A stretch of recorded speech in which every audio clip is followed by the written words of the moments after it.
मान लीजिए कि किसी दिन आपका वाटर टैंक कम फिल होता है, यानी कि इसमें पानी कम हो जाता है, तो यहाँ से आने वाले पानी की मात्रा घट जाएगी, जिस वजह से इस फिल्टर के अंदर जो पाइप है उसमें प्रेशर कम हो जाएगा। और उस प्रेशर के कम होने की वजह से यहाँ के सारे सेंसर्स एक्टिवेट हो जाएंगे, ये बताने के लिए कि भाई आपके सिस्टम में पानी कम हो गया, आपके वाटर टैंक में पानी कम हो गया है। किसी भी तरीके से इस वाटर टैंक के पानी को बढ़ाओ जिससे यहाँ का प्रेशर बढ़ सके, तो ही ये फिल्टर काम करेगा।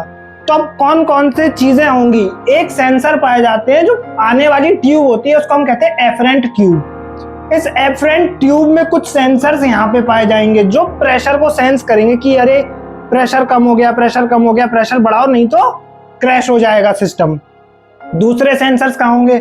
जहां पर हमने ये रीएब्जॉर्प्शन की ट्यूब लगा रखी है, यहाँ पर कुछ सेंसर्स पाए जाएंगे जो मिनरल को सेंस करेंगे, यानी कि पानी में मिनरल कम आ रहा है, इसका मतलब कम पानी फिल्टर हो पा रहा है।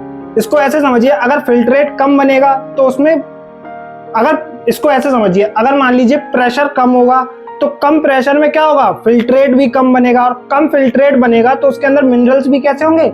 कम होंगे।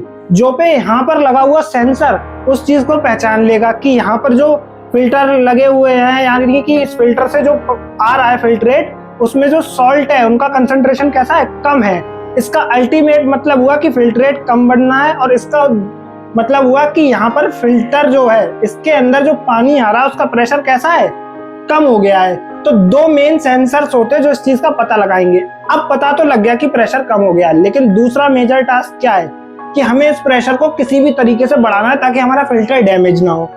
दूसरा, हमें अपना वाटर टैंक को भी भर के रखना है। अगर वाटर टैंक के अंदर भी पानी ज्यादा कम हो जाएगा तो ये वाटर टैंक भी डैमेज हो सकता है। तो दोनों काम हमको करने हैं।